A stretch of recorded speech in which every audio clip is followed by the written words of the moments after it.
Temperature अचानक इतना गिर गया कि लोग ठंड से जमने लगे। इस पूरे एपोकलिप्स के बीच उसकी मुलाकात अपनी ऑफिस की कोवर्कर से हो गई। पहले तो उसने सोचा कि उसे छोड़ देना ही बेटर होगा, क्योंकि वो सिर्फ एक बर्डन बन सकती थी। लेकिन जब उस लड़की ने कुछ दिल से बात बोली तो उसका डिसीजन बदल गया और उसने उसकी हेल्प करने का डिसाइड किया। आयरॉनिकली, जो लड़का खुद सर्वाइव करने के स्ट्रगल में था, उसके साथ अब उसकी एक अट्रैक्टिव कलीग भी थी। वो एक नॉर्मल ऑफिस एम्प्लॉय था जिसका बॉस उससे रोज इंसल्ट करता था। अब इस खतरनाक सिचुएशन में कम से कम उसकी एक अट्रैक्टिव दोस्त उसके साथ थी। बाहर से देखा जाए तो लग रहा था कि लड़की कुछ चाहती है, लेकिन क्लियर ही बोल नहीं पा रही। तभी दुनिया और ज्यादा क्रेजी हो गई। उन्होंने अपने फोन्स पर देखा कि पूरी दुनिया में अजीब हालत हो चुके हैं। टेम्परेचर इतना गिर गया था कि अफ्रीका जैसे गर्म कॉन्टिनेंट में भी स्नो पड़ रही थी। हर जगह बस बर्फ और ठंड थी। वो लड़का ऑफिस वापस जाना चाहता था, लेकिन एलिवेटर काम नहीं कर रहा था, इसलिए उसे स्टेयर्स लेना पड़ा। ठंड इतनी ज्यादा थी कि उसका बॉडी कंट्रोल करना मुश्किल हो रहा था। जैसे तैसे वो ऊपर पहुंचा, लेकिन ऑफिस अंधेरा था और अंदर से अजीब मेटल की आवाजें आ रही थीं। अचानक एक ज़ॉम्बी उसके सामने आ गया। डर के मारे वो तुरंत भागा और अपनी कोवर्कर को बाहर ही लॉक कर दिया। इसी बीच इमरजेंसी मैसेज आया कि एक वायरस फैल चुका है और लोग अब एक दूसरे को खा रहे हैं। सच ये था कि कुछ दिन पहले उसके सामने एक मिस्टीरियस सिस्टम अपीयर हुआ था जो ज़ॉम्बी से डील करने के लिए आइटम्स बेच रहा था। उसने उसे हेल्यूसिनेशन समझकर इग्नोर कर दिया था। अब इंटरनेट भी बंद हो चुका था और टेम्परेचर अलास्का से भी नीचे गिर चुका था। वो अपने फोन की फ्लैशलाइट यूज करके स्टेयर्स चढ़ रहा था। रास्ते में उसे कुछ क्लीन क्लोथ्स मिले जो उसने तुरंत चेंज कर लिए, शायद दोबारा उस लड़की से मिलना हो। उसे एक बैकपैक भी मिला जिसमें कुछ सप्लाईज और एक ब्लैंकेट था। मैनेजर के ऑफिस में उसे एक ऐसा ऑब्जेक्ट मिला जो वेपन के काम आ सकता था। 3 दिन बीत चुके थे, लेकिन सिचुएशन बिल्कुल भी बेटर नहीं हो रही थी। रेस्क्यू की सिर्फ एक ही पॉसिबिलिटी थी, हेलीकॉप्टर, बट उसका कोई साइन नहीं था। सिस्टम में उसने एक वार्म कोट देखा जो सेल पर था, लेकिन उसके पास पैसे नहीं थे। थक हार कर वो उदास होकर सो गया। कुछ देर बाद दरवाजे पर आवाज हुई और वो तुरंत अपना गोल्फ क्लब लेकर खड़ा हो गया। जब उसने दरवाजा खोला तो सामने ज़ॉम्बी नहीं बल्कि एक आदमी खड़ा था जिसे वो पहचानता था। उस आदमी ने बताया कि वो इमरजेंसी एग्जिट से बचकर यहां तक आया है। जब उस आदमी ने खाना मांगा तो जिनसोंग ने झूठ बोल दिया कि उसके पास कुछ नहीं है। फिर वो पानी लेने का बहाना बनाकर निकलने लगा, लेकिन आदमी ने उसका हाथ पकड़ लिया और अजीब नजर से पूछा कि क्या वो सच बोल रहा है। इस बात ने जिनसोंग को थोड़ा सस्पिशियस बना दिया। जब वो बाथरूम में बॉटल फिल कर रहा था, उसे याद आया कि इतनी ठंड में भी वो आदमी पसीना छोड़ रहा था। फिर भी उसने अपनी सोच को पैरानोया समझकर इग्नोर कर दिया। अचानक उस पर पीछे से अटैक हुआ। एक ज़ॉम्बी उस पर टूट पड़ा, लेकिन उसने तुरंत रिएक्ट करके बॉटल से मारा और जोर से किक किया। तब जाके उसे शॉक लगा, वो ज़ॉम्बी वही आदमी था जो कुछ देर पहले बिल्कुल नॉर्मल था। ये देखकर जिनसोंग समझ गया कि सिचुएशन उसके सोच से भी ज्यादा डेंजरस है। उसने तुरंत अपना गोल्फ क्लब उठाया और फाइट के लिए रेडी हो गया। जब उसने ज़ॉम्बी को हेड पर मारा तो उसे रियलाइज हुआ कि अगर उससे पहले हेडेक होता भी, अब वो गायब हो चुका है। उसी मोमेंट सिस्टम ने उसे इन्फॉर्म किया कि उसने एक कॉइन अर्न किया है। ये सब उसके लिए काफी अनएक्सपेक्टेड था। क्यूरियोसिटी में उसने उस आदमी के हाथ को चेक किया और तब उसे समझ आया कि इन्फेक्शन कैसे हुआ था।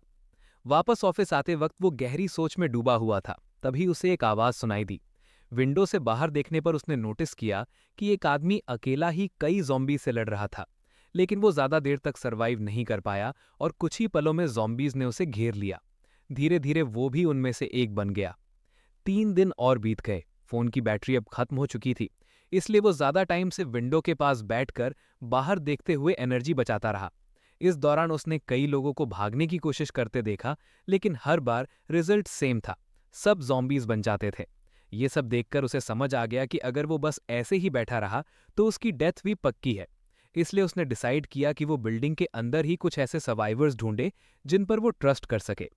उसने अपना टारगेट 6th फ्लोर को बनाया, क्योंकि उसे चेक करना था कि एंट्रेंस ब्लॉक्ड है या नहीं, जैसे किम जोएन ने बताया था। तभी अचानक बिल्डिंग की लाइट्स ऑन हो गईं। वो तुरंत विंडो की तरफ भागा, ये सोचकर कि शायद सब नॉर्मल हो गया है। लेकिन बाहर का पूरा शहर अब भी अंधेरे में डूबा हुआ था। ये देखकर उसकी उम्मीद टूट गई। उसने अंदाजा लगाया कि किसी ने इमरजेंसी जनरेटर चालू किया होगा। ये सोचकर उसने डिसाइड किया कि लाइट्स कभी भी बंद हो सकती हैं, इसलिए उसे जल्दी से दूसरे सर्वाइवर्स तक पहुंचना होगा। नीचे जाने से पहले उसने अपने शूज उतार दिए ताकि चलने की आवाज से ज़ॉम्बीज अट्रैक्ट न हो। कुछ ही देर में वो 6th फ्लोर पर पहुंच गया। वहां उसने एक रूम देखा जो अंदर से ब्लॉक किया गया था। ये देखकर उसे थोड़ी तसल्ली मिली, क्योंकि अब कंफर्म हो गया था कि बिल्डिंग में और भी सर्वाइवर्स हैं। फिलहाल के लिए उसने वहां डिस्टर्ब ना करने का डिसीजन लिया। वो ये भी समझ रहा था कि बाहर के ज़ॉम्बीज़ अभी तक अंदर नहीं आए थे, लेकिन लॉबी की कंडीशन देखकर उसे लग रहा था कि नीचे ऑलरेडी काफ़ी डेंजर हो सकता है। जब वो फर्स्ट फ्लोर का डोर खोलता है तो उसका सामना सीधा एक ज़ॉम्बी होड़ से हो जाता है। उसने तुरंत समझ लिया कि यहाँ से निकलना इतना आसान नहीं होगा। थोड़ी सी रिलीफ ये थी कि बाहर के ज़ॉम्बीज़ अभी अंदर नहीं घुसे थे, लेकिन ये सिर्फ टाइम की बात थी। टाइम वेस्ट किए बिना उसने तुरंत वहां से निकलने का डिसीजन लिया। कुछ देर बाद जब वो मैनेजमेंट ऑफिस पहुंचा तो उसे अपना एक को-वर्कर मिला जो हमेशा उसके साथ अच्छा बिहेव करता था, लेकिन अब वो मर चुका था। उसकी कंडीशन देखकर जिनसोंग ने कंक्लूड किया कि वो ठंड की वजह से जमकर मर गया। रिस्पेक्ट दिखाते हुए उसने उसकी आंखें बंद की और साइलेंटली दुआ की। इसके बाद वो सिक्योरिटी ऑफिस की तरफ बढ़ा सर्वाइवर्स ढूंढने के लिए। अंदर जाने से पहले उसे डाउट हुआ कि शायद ट्रैप्स लगे हो सकते हैं, इसलिए उसने धीरे से डोर नॉक किया ताकि ज़ॉम्बीज़ अट्रैक्ट ना हो। लेकिन उसके नॉक कंप्लीट होने से पहले ही दरवाजा अचानक खुल गया। जैसे ही जिनसोंग अंदर जाने की कोशिश करता है, एक आदमी अचानक बाहर निकलकर उस पर हमला करने की कोशिश करता है, लेकिन जिनसोंग तुरंत अपने बैट से अटैक ब्लॉक कर देता है। आवाज सुनते ही ज़ॉम्बीज़ अट्रैक्ट होने लगते हैं, इसलिए चश्मा पहने हुआ आदमी उसे जल्दी से अंदर खींच लेता है और दरवाजा जोर से बंद कर देता है। अंदर आने के बाद दोनों एक दूसरे को देखकर कंफर्म करते हैं कि कोई भी इन्फेक्टेड नहीं है। जिनसोंग बताता है कि वो इमरजेंसी जनरेटर ऑन होने की वजह से यहाँ आया, क्योंकि उसे लगा कि कोई और सर्वाइवर जरूर होगा। फिर वो अपना इंट्रोडक्शन देता है। दूसरा आदमी कहता है कि वो भी डेवलपमेंट टीम से है और उसका नाम चो जोंग है। जिनसोंग को पहले थोड़ा डाउट होता है कि कहीं ये भी इन्फेक्टेड ना हो, लेकिन वो नोटिस करता है कि इतनी ठंड में भी चो जोंग बिल्कुल नॉर्मल है, पसीना नहीं आ रहा। इससे उसे थोड़ी तसल्ली मिलती है। फिर भी चो जोंग कॉशियस रहता है और धीरे धीरे पीछे हटने लगता है। जिनसोंग सोचता है कि कैसे उसका ट्रस्ट जीता जाए। तब वो उसे सिगरेट ऑफर करता है। पहले चो जोंग हेजिटेट करता है, फिर ले लेता है। कुछ देर बाद वो कहता है कि अब उसे लग रहा है कि वो जिंदा है। जिनसोंग अग्री करता है और कहता है कि ऐसी सिचुएशन में छोटी चीजें ही सबसे बड़ा कंफर्ट होती हैं। थोड़ी देर बाद जिनसोंग मेंशन करता है कि उसने सिर्फ आधी चॉकलेट बार खाई है। यह सुनते ही चो जोंग अपना बैकपैक खोलता है और एक ड्राई इंस्टेंट रेमन पैक निकालता है।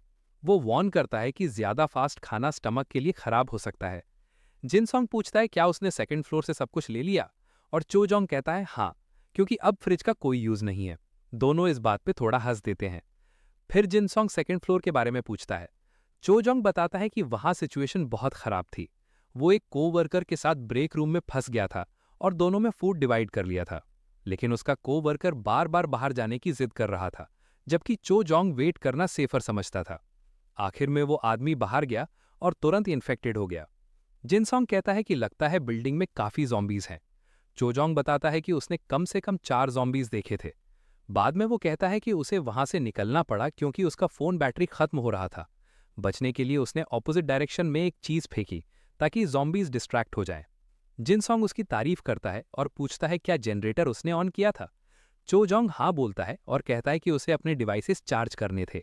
ये सुनकर जिनसोंग पूछता है क्या इंटरनेट अभी भी काम कर रहा है। चो जोंग कहता है कि नॉर्मल नेटवर्क नहीं है, लेकिन सैटेलाइट इंटरनेट अभी भी काम कर सकता है। वो समझाता है कि ज्यादा सर्वर्स अवेलेबल नहीं हैं, लेकिन कुछ छोटी कम्युनिटीज अभी भी एक्टिव हैं जहां लोग बात कर रहे हैं। फोन फाइनली नेटवर्क से कनेक्ट हो जाता है और जिनसोंग सोशल मीडिया एक्सेस कर लेता है। वो चो जुंग को हेल्प के लिए थैंक्स बोलता है। तभी अचानक एक आवाज आती है और जिनसोंग नोटिस करता है कि शायद इमरजेंसी जनरेटर की पावर खत्म होने वाली है। चोजुंग टॉपिक चेंज करता है और पूछता है कि जिनसोंग अब क्या करेगा, क्या वो यहीं रुकने वाला है। ये सुनकर जिनसोंग समझ जाता है कि चोजुंग क्लियरली नहीं चाहता कि वो वहां रुके, और वो उसे ब्लेम भी नहीं करता, क्योंकि ऐसी सिचुएशन में कोई भी अपना लिमिटेड फूड शेयर नहीं करना चाहेगा। इसलिए जिनसोंग कहता है कि वो वहां से निकलकर आगे एक्सप्लोर करेगा। उसकी हेल्प के लिए चोजुंग उसे एक फ्लैशलाइट और पोर्टेबल चार्जर दे देता है। जिनसोंग ये देखकर काफी खुश होता है, क्योंकि पावर चली गई तो ये चीजें काफी यूजफुल होंगी। रिटर्न में जिनसोंग उसे कुछ सिगरेट्स देता है ताकि वो स्ट्रेस हैंडल कर सके। उसके बाद वो वहां से निकल पड़ता है और चोजुंग उसे गुड लक विश करता है। बाहर आते ही जिनसोंग देखता है कि काफी ज़ॉम्बीज इधर उधर घूम रहे हैं, लेकिन वो सब डिस्ट्रैक्टेड हैं और उस पर ध्यान नहीं देते। जब वो स्टेयर्स तक पहुंचता है तो वो सोचता है कि गैराज जाकर अपनी कार ले और बिल्डिंग से निकल जाए, लेकिन फिर वो डिसाइड करता है कि अभी बाहर जाना सेफ नहीं है। इसलिए वो प्लान चेंज करता है और ऊपर के फ्लोर्स एक्सप्लोर करने का डिसाइड करता है, ताकि ज़्यादा इन्फॉर्मेशन मिल सके और फिर एस्केप का प्लान बनाया जा सके। तभी अचानक लाइट्स बंद हो जाती हैं, लेकिन इस बार वो पैनिक नहीं करता क्योंकि उसके पास फ्लैशलाइट है। वो धीरे धीरे मूव करता है क्योंकि उसे पता है ज़ॉम्बीज अपनी पोजीशन चेंज कर चुके होंगे। कुछ फ्लोर्स चढ़ने के बाद उसे लगता है कि नेक्स्ट फ्लोर पर कोई है, लेकिन उसे ये नहीं पता होता कि वो इंसान है या ज़ॉम्बी। इसलिए वो अपना गोल्फ क्लब टाइट पकड़कर अंदर जाने का डिसाइड करता है। थोड़ा आगे बढ़ने पर उसे पता चलता है कि वो एक औरत है जो ऑलरेडी ज़ॉम्बी बन चुकी है। जिनसोंग पहले सोचता है कि शायद वो उसे सरप्राइज अटैक कर सके, लेकिन ज़ॉम्बी उसे नोटिस कर लेती है और सीधा उस पर जंप करती है। फिर भी जिनसोंग हिम्मत नहीं हारता और उसे वॉल से टकरा देता है, लेकिन ज़ॉम्बी रुकती नहीं और दोबारा अटैक करती है। इस बार वो उसे जोर से हिट करता है, जिससे वो सीधा स्टेप्स पर जा गिरती है, लेकिन फिर भी मूव कर रही होती है। आखिर में अपने ऑलमोस्ट बेंड हो चुके क्लब के साथ जिनसोंग उसे खत्म कर देता है। जैसे ही फाइट खत्म होती है, उसे एक और कॉइन मिलता है, बिल्कुल पहले की तरह। इसके बाद वो सोचने लगता है कि ये ज़ॉम्बी आई कहाँ से, क्योंकि रूफ तो लॉक्ड था। इससे उसे डाउट होता है कि 7th फ्लोर भी सेफ नहीं है। थोड़ी देर बाद वो एक जगह बैठकर रेस्ट करता है और पानी पीता है। उसे याद आता है कि लास्ट ज़ॉम्बी काफ़ी फास्ट थी, ऑलमोस्ट एक वाइल्ड एनिमल की तरह मूव कर रही थी।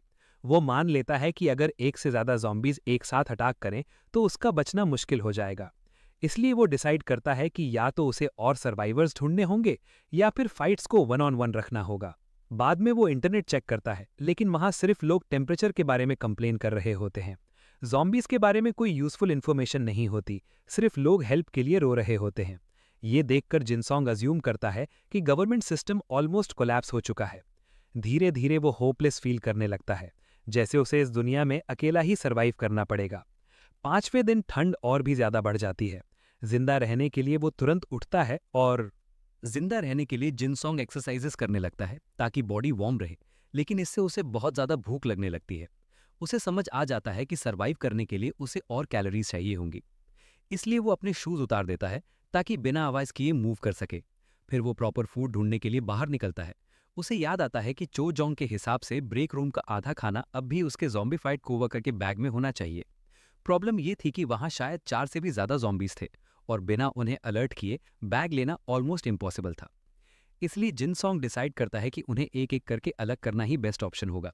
वो ध्यान से सब ज़ॉम्बीज की पोजीशन ऑब्जर्व करता है, लेकिन एक ज़ॉम्बी उसे नज़र नहीं आता।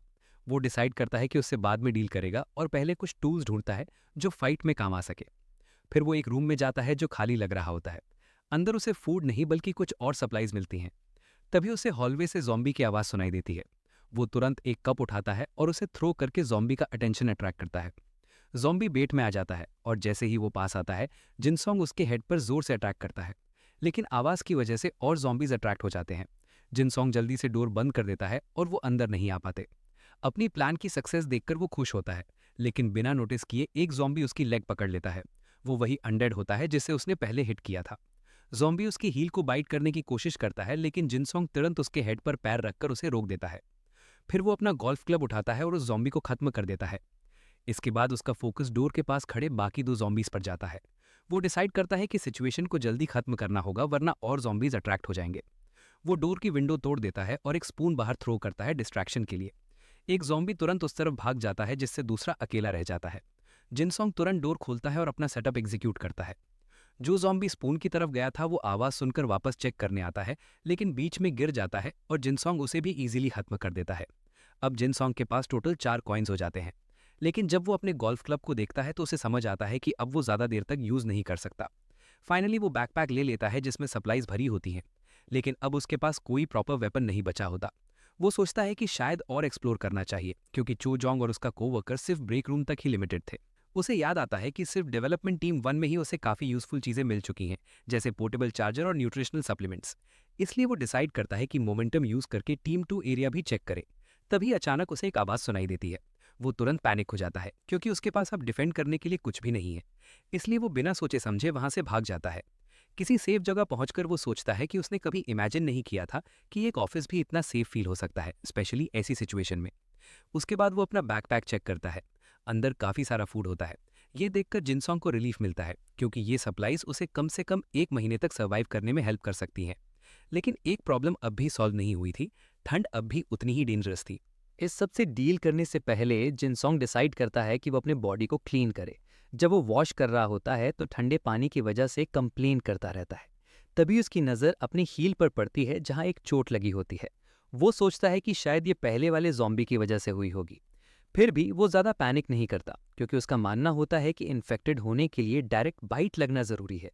कंफर्म करने के लिए वो इंटरनेट चेक करता है और वहाँ उसे पता चलता है कि किसी को सिर्फ स्क्रैच लगा था और कुछ दिन बाद भी वो नॉर्मल था। ये देखकर जिनसोंग थोड़ा रिलीफ फील करता है। लेकिन अब एक नई प्रॉब्लम सामने आती है। उसके पैर बहुत ठंडे हो रहे होते हैं। वार्म रहने के लिए वो सिस्टम का शॉप ओपन करता है और वहाँ विंटर क्लोज देखता है। प्राइसेस देखकर वो इरिटेट हो जाता है, लेकिन उसे समझ आ जाता है कि उसके पास कोई ऑप्शन नहीं है। आखिरकार वो बूट्स खरीद लेता है। जब वो बूट्स पहनता है तो उसे हैरानी होती है कि वो परफेक्टली फिट हो रहे हैं, जैसे स्पेशली उसके लिए बनाए गए हों। इसके बाद वो सोचता है कि सिर्फ बूट्स काफ़ी नहीं होंगे, इसलिए वो शॉप में और चीज़ें सर्च करता है। तब उसे एक पैक ऑफ वेट वाइट्स मिलता है, जो वो तुरंत खरीद लेता है। उन्हें यूज़ करने के बाद उसे थोड़ा नॉर्मल और ह्यूमन फील होता है। 7वें दिन पानी की सप्लाई भी बंद हो जाती है। लकीली जिनसोंग पहले ही 2 लीटर पानी स्टोर करके रखा होता है, क्योंकि उसे पहले से अंदाजा था कि ऐसा हो सकता है। फिर भी वो जानता है कि ये पानी सिर्फ 3-4 दिन ही चलेगा। वो लेटकर सोचता है कि जब सब कुछ थोड़ा स्टेबल लगने लगा था तभी पानी भी बंद हो गया। ऑनलाइन देखने पर उसे पता चलता है कि काफ़ी लोग मान रहे हैं कि गवर्नमेंट ने सबको अबैंडन कर दिया है। इसी बीच एक आदमी पोस्ट करता है कि वो एक छोटी कन्वीनियंस स्टोर तक जाने वाला है सप्लाईज लेने के लिए, और अगर वो बच गया तो अपडेट करेगा। ये देखकर जिनसोंग सोचता है कि धीरे धीरे नए पोस्ट्स कम होते जा रहे हैं, जिससे लगता है कि ज़्यादा लोग शायद अब जिंदा नहीं बचे। विंडो से बाहर देखते हुए उसे कोई सर्वाइवर्स के क्लियर साइंस नहीं दिखते, लेकिन फिर भी वो ये मानना से मना कर देता है कि सब मर चुके हैं। उसे यकीन होता है कि कहीं ना कहीं और लोग भी उसकी तरह छुपे हुए होंगे। 8वें दिन तक भी वो आदमी जो कन्वीनियंस स्टोर गया था कोई अपडेट नहीं देता। जिनसोंग समझ जाता है कि चाहे उसके पास अभी फूड और पानी हो, वो हमेशा के लिए यहाँ नहीं रह सकता। लेकिन बाहर निकलने के लिए उसे अलाइज चाहिए होंगे, क्योंकि अकेला जाना ऑलमोस्ट सुसाइड जैसा होगा। अब सबसे बड़ी प्रॉब्लम ये होती है कि उसे मूव करने के लिए एक स्ट्रॉन्ग वेपन चाहिए। उसके पास सिर्फ एक लास्ट गोल्फ क्लब बचा होता है, जो मैक्सिमम 2-3 zombies के बाद यूजलेस हो जाएगा। सिस्टम शॉप में उसे एक परफेक्ट हैमर दिखता है, लेकिन उसकी प्राइस 5 कॉइन्स होती है। वो सोचता है कि इतने कॉइन्स से वो वार्म क्लोथ्स भी ले सकता है, इसलिए वो कंफ्यूज हो जाता है। आखिर में वो डिसाइड करता है कि अपना लास्ट बैट लेकर बिल्डिंग के और फ्लोर्स चेक करे। थोड़ी देर बाद वो एक ऐसे रूम में पहुंचता है जो कंप्लीटली रेक्ट होता है। वो सोचने लगता है कि यहाँ कोई नहीं है, जबकि ब्लड स्टेन्स क्लियरली दिख रहे होते हैं। अचानक उसे ज़ॉम्बी वाली स्मेल आती है, लेकिन वहाँ कोई बॉडी नहीं होती। ये चीज़ उसे और भी अनईजी बना देती है। फिर वो एक डोर ओपन करने की कोशिश करता है, लेकिन वो लॉक्ड होता है। इस पर जिनसोंग सोचता है कि शायद कोई अंदर छुपा हुआ है। जिनसोंग को लगता है कि शायद डोर के दूसरी साइड कोई हो सकता है, भले ही उससे कोई आवाज नहीं आ रही होती। इसलिए वो अपने बैट से लॉक तोड़ने का डिसीजन लेता है। जैसे ही वो अंदर घुसता है, वो देखकर शॉक हो जाता है। अंदर ज़ॉम्बीज़ का एक बड़ा पाइल लगा होता है, जैसे किसी ने उन्हें एक जगह जमा कर दिया हो। वो तुरंत समझ जाता है कि ऐसा करने के लिए कम से कम 10 लोगों की ज़रूरत होती। ये सोचकर उसे लगता है कि अगर वो लोग उसके साथ होते तो उसकी सर्वाइवल काफ़ी ईजी हो जाती। लेकिन जब वो रूम चेक करता है तो उसे कुछ भी यूज़फुल नहीं मिलता। सब कुछ पहले ही लूट लिया गया होता है। थोड़ा ब्रेक लेने के लिए वो कॉफ़ी लेने जाता है और सोचने लगता है कि क्या वो लोग अभी भी बिल्डिंग में कहीं होंगे। तभी उसकी नज़र कॉफ़ी मशीन के पीछे फंसे एक पेपर पर पड़ती है। वो एक लेटर होता है जो शायद उस ग्रुप ने छोड़ा था। लेटर में लिखा होता है कि वो लोग आउटब्रेक के 8वें दिन बिल्डिंग छोड़कर वेस्ट कोस्ट के एक आइलैंड की तरफ जा रहे हैं, क्योंकि वहां सेफ रहने के चांसेस ज्यादा है। ये पढ़कर जिनसोंग थोड़ा इरिटेट होता है, क्योंकि वो लोग सिर्फ एक दिन पहले ही निकल गए थे। फिर उसे रियलाइज होता है कि ये लेटर लिखने वाला उसका एक पुराना अक्विंटेंस है, जो हमेशा अपने एक्स स्पेशल फोर्सेज होने का ब्रैग करता था। जब वो लेटर को उल्टा करता है तो पीछे लिखा होता है कि उसने एक गिफ्ट ड्रॉअर में छोड़ा है। ड्रॉअर खोलने पर जिनसोंग को कॉफी मशीन के कुछ टोकन्स मिलते हैं, जो देखकर वो हल्की सी स्माइल कर देता है। अगले दिन वो लेटर दोबारा पढ़ता है और इस बार उसे एक वार्निंग दिखती है, 5th फ्लोर से दूर रहना। ये देखकर वो कंफ्यूज होता है, क्योंकि लॉजिकली वहां इतने ज़ॉम्बीज होने नहीं चाहिए। लेकिन फिर वो सोचता है कि जो आदमी इतना एक्सपीरियंस्ड है, वो बिना रीजन के वार्निंग नहीं देगा। उसे ये भी रियलाइज होता है कि काफी टाइम हो गया है जब उसने लास्ट टाइम किसी सर्वाइवर को देखा था। जितना टाइम बीत रहा है उतनी ही उसकी चांसेस कम हो रही हैं किसी के साथ टीम अप करने की। इसलिए वो डिसाइड करता है कि अब वो बाकी फ्लोर्स थरली सर्च करेगा, क्योंकि एक चांस वो पहले ही मिस कर चुका है। तभी अचानक एक ब्राइट लाइट उसके फेस पर पड़ती है। पहले तो वो पैनिक हो जाता है, लेकिन फिर समझता है कि कोई उसे सिग्नल कर रहा है। जब वो सामने वाली बिल्डिंग की तरफ देखता है तो उसे वहां एक आदमी नजर आता है। वो आदमी कुछ सिग्नल करने की कोशिश करता है, लेकिन डिस्टेंस ज्यादा होने की वजह से जिनसोंग समझ नहीं पाता। तब वो अपने फ़ोन का जूम यूज़ करता है। उसे साइन पर लिखा दिखाई देता है कि उसकी बिल्डिंग के 6th और 7th फ्लोर पर लोग हैं और उस आदमी के साथ भी एक और इंसान है। ये देखकर जिनसोंग एक्साइटेड हो जाता है क्योंकि अब कंफर्म हो जाता है कि बिल्डिंग में और भी सर्वाइवर्स हैं। वो डिसाइड करता है कि सामने वाली बिल्डिंग के लोगों से बाद में डील करेगा और पहले अपनी बिल्डिंग के सर्वाइवर्स को ढूंढेगा। वो अपना बैट उठाता है और तुरंत निकल पड़ता है। जब वो 6th फ्लोर के पास पहुंचता है तो उसे याद आता है कि एंट्रेंस पहले ब्लॉक था। वो सोचता है कि शायद अब वो क्लियर कर दिया गया होगा, इसलिए वो जोर से बोलकर बताता है कि वो कौन है और वो हॉस्टाइल नहीं है। जैसे ही वो आगे बढ़ता है वो नोटिस करता है कि एंट्रेंस जबरदस्ती तोड़ा गया है, जो देखकर उसे डाउट होता है कि कोई उससे पहले यहाँ आ चुका है। तभी अचानक एक ज़ॉम्बी उस पर जंप करता है, लेकिन जिनसोंग तुरंत अपने बैट से उस अटैक को ब्लॉक कर देता है। फिर वो उस ज़ॉम्बी को किक करके पीछे हटा देता है और एक टेबल उठाकर उसे फिनिश कर देता है, जिससे उसे और कॉइन्स मिलते हैं। इसके बाद जिनसोंग तुरंत आसपास देखने लगता है, ये पता लगाने की कि बाकी सर्वाइवर्स कहाँ हो सकते हैं। जिनसोंग को एक मोमेंट के लिए लगता है कि शायद उसे किसी ने मिसलीड किया है। तभी उसके पीछे वाले डोर का नॉब हिलने लगता है। वो धीरे से पास जाकर फिर से बोलता है कि वो किसी को नुकसान पहुंचाने नहीं आया।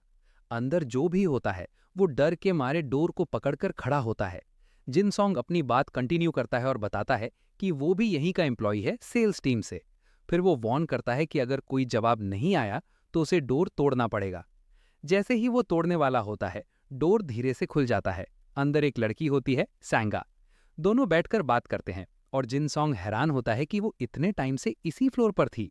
सैंगा बताती है कि पिछली रात एक आदमी उससे डोर खोलने के लिए रिक्वेस्ट कर रहा था, लेकिन उसे कुछ गलत फील हुआ और उसने डोर नहीं खोला। बाद में वो आदमी समझ गया कि वो अकेली है और जबरदस्ती अंदर आने की कोशिश की। डर के मारे सैंगा ब्रेक रूम में छुप गई और कुछ ही देर में वो आदमी ज़ॉम्बी बन गया। ये सुनकर जिनसोंग पूछता है कि क्या उसके पास कोई वेपन है। सैंगा बताती है कि उसने एक वुडन स्पीयर बनाया है, मॉप को बॉक्स कटर से शार्पन करके। स्पीयर के टिप पर ब्लड देखकर जिनसोंग समझ जाता है कि वो ऑलरेडी ज़ॉम्बीज से लड़ चुकी है। वो ये भी रियलाइज करता है कि ऐसी दुनिया में एक लड़की के लिए सर्वाइव करना और भी मुश्किल है, क्योंकि सिर्फ ज़ॉम्बीज ही नहीं बल्कि दूसरे लोग भी थ्रेट बन सकते हैं। थोड़ी देर बाद जिनसोंग वहां से जाने लगता है, लेकिन सैंगा उसका हाथ पकड़ लेती है। वो शौक में कहती है कि वो अकेली है और ये सब हैंडल नहीं कर पाएगी। फिर भी जिनसोंग पहले मना कर देता है। तब सैंगा बताती है कि वो फेंसिंग में ट्रेंड है और 6th फ्लोर के सारे ज़ॉम्बीज उसने ही खत्म किए हैं। वो कॉन्फिडेंटली कहती है कि अगर जिनसोंग ने उसके साथ टीम अप नहीं किया तो उसे बाद में रिग्रेट होगा। ये सब सुनकर जिनसोंग कुछ देर के लिए चुप हो जाता है और आखिरकार दोनों एक अलायंस बना लेते हैं। उसके बाद सैंगा उसे अपना बैकपैक दिखाती है, जिसमें उसने क्लोथ्स और फूड स्टोर किया होता है। जिनसोंग पूछता है क्या उसके पास पोर्टेबल चार्जर है, लेकिन वो कहती है कि उसे वो यूजलेस लगता है। तब जिनसोंग उसे सैटेलाइट कम्युनिकेशन के बारे में बताता है। फिर वो पूछता है कि टोटल कितने ज़ॉम्बीज बचे हैं। सैंगा बताती है कि लगभग 8 ज़ॉम्बीज हैं। ये सुनकर जिनसोंग को थोड़ी रिलीफ मिलती है कि अब वो अकेला नहीं है। कुछ और चार्जेस लेने के बाद सैंगा पूछती है कि क्या अब वो मूव करे, लेकिन जिनसोंग डोर पर कुछ मार्क्स नोटिस करता है। सैंगा बताती है कि वो उस आदमी के हैं जो जबरदस्ती अंदर घुसने की कोशिश कर रहा था। इसके बाद जिनसोंग थोड़ा और सर्च करता है और उसे एक पार्किंग मीटर मिलता है। वो खुश हो जाता है क्योंकि उसे एक नया वेपन मिल गया, चाहे वो छोटा ही क्यों ना हो। तब सैंगा एक आइडिया देती है। वो पार्किंग मीटर को अपने वुडन स्पीयर के साथ अटैच कर देती है। जिनसोंग को ये आइडिया काफी यूजफुल लगता है क्योंकि अब वो स्पीयर की तरह यूज कर सकते हैं और क्लोज कॉम्बैट में भी काम आएगा। वो उसका थैंक्स करता है और सोचता है कि साथ में सर्वाइव करना ज्यादा आसान होगा। दोनों ये भी रियलाइज करते हैं कि अभी के लिए उन्हें फूड की टेंशन नहीं है, क्योंकि उनके पास काफी सप्लाईज हैं।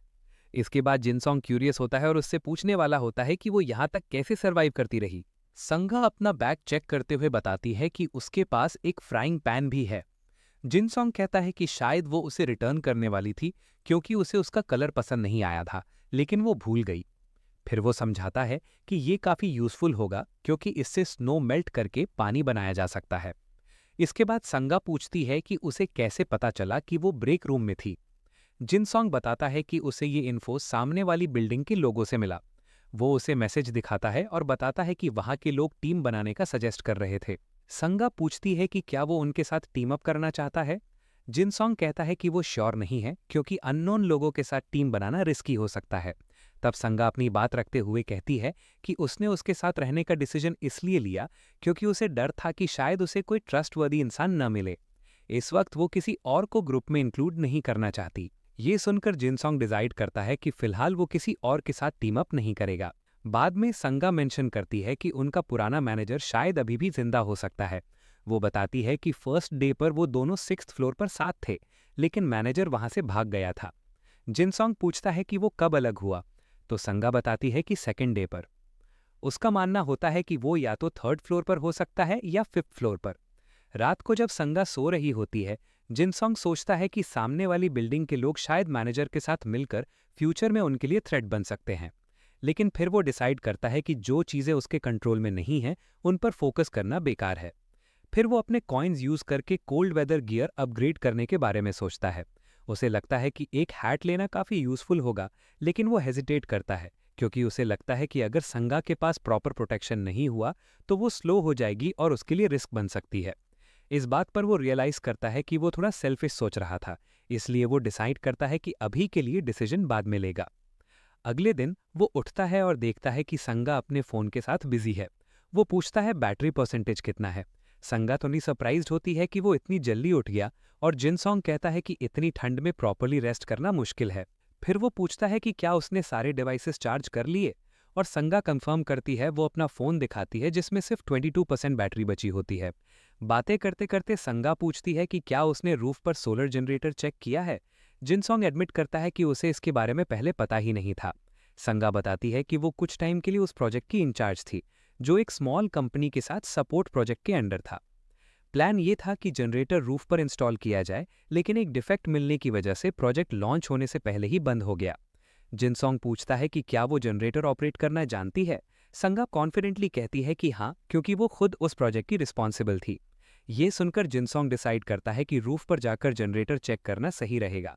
दोनों मिलकर ऊपर रूफ की तरफ बढ़ते हैं, जो पूरी तरह स्नो से कवर्ड होता है।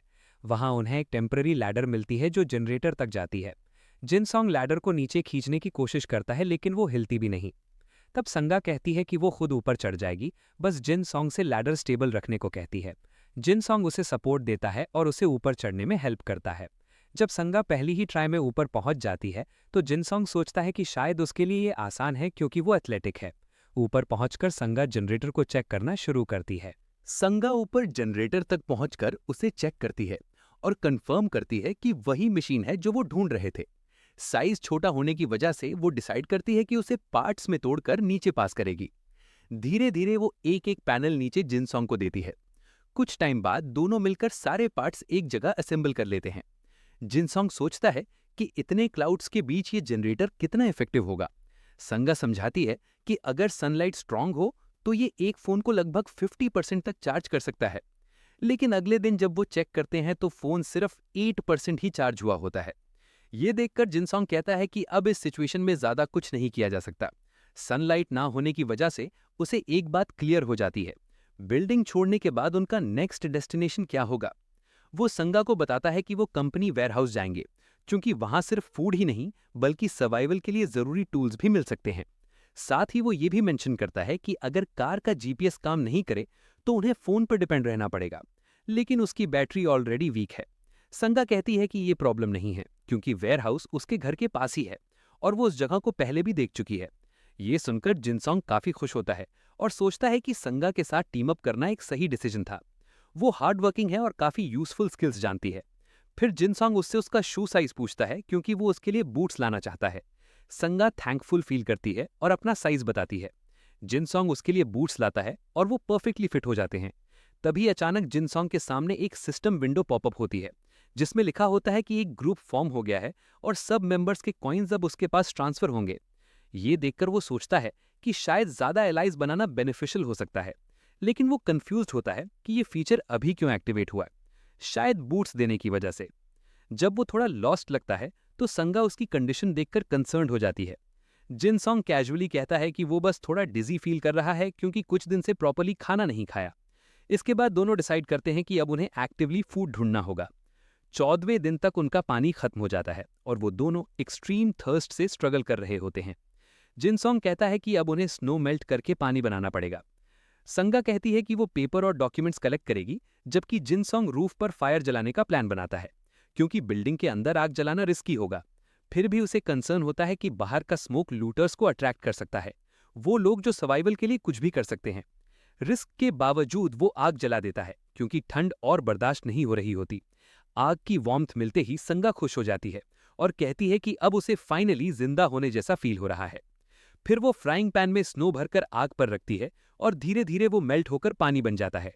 जिनसोंग जब वार्म वाटर पीता है तो इमोशनल हो जाता है। संगा की आंखों में आंसू आ जाते हैं और वो कहती है कि वो वार्मथ का फील ऑलमोस्ट भूल ही गई थी। वो थैंकफुल फील करती है कि उन्होंने गिव अप नहीं किया। जिनसोंग भी अग्री करता है और कहता है कि वो दोनों मिलकर एंड तक सर्वाइव करेंगे। अगली सुबह जिनसोंग को संगा जगाती है। वो कंफ्यूज्ड होता है, तब संगा बताती है कि सामने वाली बिल्डिंग के लोग उनसे कम्युनिकेट करने की कोशिश कर रहे हैं और लगता है कि वो उनकी तरफ आ रहे हैं। जिनसोंग पूछता है कि उसने ये मैसेज कब देखा और संगा कहती है कि कुछ देर पहले ही। वो बताती है कि उन लोगों ने शायद उन्हें नोटिस कर लिया है। जिनसोंग को लगता है कि सामने वाली बिल्डिंग के लोग फास्ट मूव कर रहे हैं, लेकिन वो उन पर ट्रस्ट नहीं करता। उसे डाउट होता है कि वो डेंजरस हो सकते हैं। जब वो दोनों बाहर देखते हैं तो वो ग्रुप अपनी बिल्डिंग से निकलकर उनकी तरफ आता हुआ दिखता है। ये देखते ही जिनसोंग और संगा जल्दी से अपना सामान पैक करने लगते हैं। दूसरी तरफ वो ग्रुप बाहर ज़ॉम्बी से काफी सिस्टमैटिक तरीके से फाइट कर रहा होता है। जिनसोंग एस्टिमेट करता है कि अगर वो इसी स्पीड से आए तो 15 मिनट्स में उन तक पहुंच जाएंगे। स्ट्रीट पर वो लोग ज़ॉम्बी से बचने के लिए भागते हैं और एक आदमी अपना स्लेज हैमर यूज करके बिल्डिंग का विंडो तोड़ देता है ताकि वो अंदर घुस सके। इधर जिनसोंग और संगा ऑलरेडी रेडी हो चुके होते हैं। भागते वक्त जिनसोंग नोटिस करता है कि संगा थोड़ी स्लो हो रही है। संगा पूछती है कि क्या वो सोलर पैनल्स छोड़ देंगे क्योंकि उनके बिना इलेक्ट्रिसिटी नहीं मिलेगी। जिनसोंग क्लियरली कहता है कि सर्वाइवल सबसे पहले है। संगा मान जाती है और फिर से उसके साथ भागने लगती है। लेकिन कुछ ही देर बाद उन्हें आवाज आती है और वो समझ जाते हैं कि इंट्रूडर्स अब काफी पास आ चुके हैं। जिनसोंग एक मोमेंट के लिए कंफ्यूज हो जाता है, क्या वो नीचे भागे या रूफ पर जाएं? वो सोचता है कि अगर वो रूफ पर गए और लंबी फाइट हुई तो ठंड की वजह से उन्हें डिसएडवांटेज होगा। इसलिए दोनों डिसाइड करते हैं कि 6th फ्लोर का एंट्रेंस ब्लॉक कर देते हैं और वेट करते हैं। दूसरी तरफ इंट्रूडर्स स्टेयर्स चढ़ते हुए धीरे धीरे उनके पास पहुंच रहे होते हैं। संगा समझ नहीं पाती क्या हो रहा है। तब जिनसोंग एक्सप्लेन करता है कि लगता है वो लोग सर्वाइवर्स ढूंढ रहे हैं। इंट्रूडर्स और ऊपर बढ़ते रहते हैं। जिनसोंग संगा को रेडी रहने को कहता है, लेकिन कुछ अनएक्सपेक्टेड होता है। अचानक बिल्डिंग जोर से हिलती है। दोनों शॉक हो जाते हैं, लेकिन उन्हें कोई डायरेक्ट डैमेज नहीं होता। संगा पूछती है क्या ये एक्सप्लोजन था और जिनसोंग अग्री करता है कि शायद ऐसा ही हुआ है। वो सोचने लगता है कि जब उन्हें पता है कि यहाँ सिर्फ 2 लोग हैं तो फिर एक्सप्लोजिव्स यूज करने की क्या जरूरत थी। तभी उसे लेटर वाली वार्निंग याद आती है, 5th फ्लोर से दूर रहना। साथ ही उसके दिमाग में मैनेजर चॉय का ख्याल आता है। ये रियलाइज करते ही वो तुरंत बैरिकेड हटा देता है और संगा को कहता है कि वो नीचे जा रहे हैं। संगा पूछती है क्या ये सेफ है, तो जिनसोंग कहता है कि अगर उसका गैस सही है तो हाँ। जब वो नीचे पहुंचते हैं तो पूरा फ्लोर कंप्लीटली रेक्ट होता है। जिनसोंग संगा को अलर्ट रहने के लिए कहता है। थोड़ी दूर आगे बढ़ने पर उन्हें एक हॉरिफाइंग सीन दिखता है। जमीन पर कई लोगों की डेड बॉडीज पड़ी होती हैं। जिनसोंग संगा को वहीं रुकने को कहता है और खुद आगे बढ़ता है। वो एक ब्रोकन डोर के पास पहुंचता है जिसे जबरदस्ती तोड़ा गया होता है। अंदर से उसे किसी की गुस्से भरी आवाज सुनाई देती है। ध्यान से सुनने पर वो उस आवाज को पहचान लेता है। वो मैनेजर चॉय होता है। चॉय अपने आप से बात कर रहा होता है, कह रहा होता है कि उसके पास कोई और चॉइस नहीं थी। ये सुनकर जिनसोंग को लगता है कि शायद एक्सप्लोजन उसी ने किया था। जिनसोंग उसे आवाज लगाता है। चॉय उसे देखकर मुस्कुराता है, लेकिन जिनसोंग शॉक हो जाता है क्योंकि चॉय का लोअर बॉडी मिसिंग होता है। चॉय जमीन पर क्रॉल करते हुए उससे हेल्प मांगता है और कहता है कि वो ऐसे मरना नहीं चाहता। जिनसोंग ये सब देखकर बिल्कुल स्टन्ड रह जाता है। तभी संगा भी वहां आ जाती है और कहती है कि उसने मैनेजर की आवाज सुनी थी। चॉय उसे देखकर थोड़ा एक्साइटेड हो जाता है और पूछता है क्या वो अभी भी उसे याद करती है। जिनसोंग धीरे से कहता है कि वो लोग डॉक्टर नहीं हैं और उनके पास कोई मेडिसिन भी नहीं है जो चॉय की हेल्प कर सके। ये सुनते ही चॉय पैनिक हो जाता है और कहता है कि वो जीना चाहता है और अभी भी एक तरीका है। वो कहने लगता है कि अगर वो ज़ॉम्बी बन गया तो किसी ना किसी फॉर्म में जिंदा रहेगा। वो उनसे रिक्वेस्ट करता है कि उसे 1st फ्लोर तक ले जाएं ताकि वो खुद को अनडेड के हवाले कर सके, लेकिन जिनसोंग फिर से मना कर देता है और माफी मांगता है। ये सुनकर चॉय कंट्रोल खो देता है और उन्हें अनग्रेटफुल कहने लगता है। वो क्लेम करता है कि उसने ही लूटर्स को रोका था, वरना वो लोग कब का उन तक पहुंच जाते। फिर वो सांगा पर इल्जाम लगाता है कि वो जिनसोंग के साथ मिलकर सर्वाइव करने का प्लान बना रही है। वो उसकी तरफ देखकर कहता है कि लगता है उसने उसे किसी और से रिप्लेस कर दिया है, लेकिन उसके आगे कुछ और बोलने से पहले ही उसकी लाइफ खत्म हो जाती है। बाहर आने के बाद जिनसोंग कहता है कि लगता है जो लोग आए थे वो सच में लूटर्स थे, लेकिन सांगा ऑलमोस्ट रिएक्ट ही नहीं करती। वो अभी भी शॉक में होती है। उसकी कंडीशन देखकर जिनसोंग उसे समझाता है कि मैनेजर वैसे भी बचने वाला नहीं था। वो कहता है कि शायद जल्दी खत्म करना ही उसके लिए बेटर था, क्योंकि वो ब्लड लॉस से वैसे भी मर जाता। वो सांगा को रीअश्योर करता है कि उसे गिल्टी फील करने की जरूरत नहीं है। सांगा एक मोमेंट के लिए कहती है कि शायद उसे ज़ॉम्बी बनने दिया जा सकता था, लेकिन जिनसोंग एक्सप्लेन करता है कि एंड में उन्हें फिर भी उसे खत्म करना पड़ता। सांगा मान जाती है कि वो सही कह रहा है। कुछ देर बाद जब वो बिल्डिंग के विंडो से बाहर देखते हैं तो उन्हें और भी ज्यादा ज़ॉम्बीज नजर आते हैं। इंटरनेट पर भी लोग सिर्फ पिछले दिन के एक्सप्लोजन के बारे में बात कर रहे होते हैं, जिसकी वजह से काफी बड़े होर्ड्स वहां अट्रैक्ट हो गए थे। ये देखकर जिनसोंग फ्रस्ट्रेट हो जाता है, क्योंकि इतनी अटेंशन और भी लूटर्स को अट्रैक्ट करेगी, जबकि ज़ॉम्बीज ऑलरेडी एक ह्यूज प्रॉब्लम है। टाइम के साथ कुछ ज़ॉम्बीज स्प्रेड हो गए होते हैं, लेकिन मेजॉरिटी अब भी वहीं रहती है। सिचुएशन इतनी खराब होती है कि लॉबी क्रॉस करना ऑलमोस्ट इम्पॉसिबल लगता है। इस सब को देखते हुए जिनसोंग डिसाइड करता है कि उन्हें मैक्सिमम 2 दिन के अंदर बिल्डिंग छोड़ने का प्लान बनाना होगा। फिर वो सांगा को कहता है कि चलो फर्स्ट फ्लोर चेक करते हैं। दोनों अपनी फ्लैशलाइट्स लेकर स्टेयर से नीचे जाने लगते हैं। अचानक सांगा को एक आवाज़ सुनाई देती है और वो पूछती है क्या उसने भी सुना। जिनसोंग कहता है कि आवाज़ ऊपर से आ रही थी। दोनों डोर के क्रैक से झांक कर देखते हैं और वहां एक ज़ॉम्बी नजर आता है।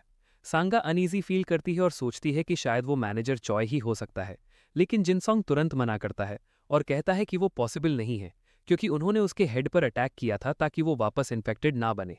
फिर सांगा गेस करती है कि शायद वो लूटर्स में से कोई हो सकता है, लेकिन जिनसोंग ये भी रिजेक्ट कर देता है, क्योंकि जब वो लोग 5th फ्लोर पर गए थे तब तक वो इन्फेक्टेड नहीं हुए थे।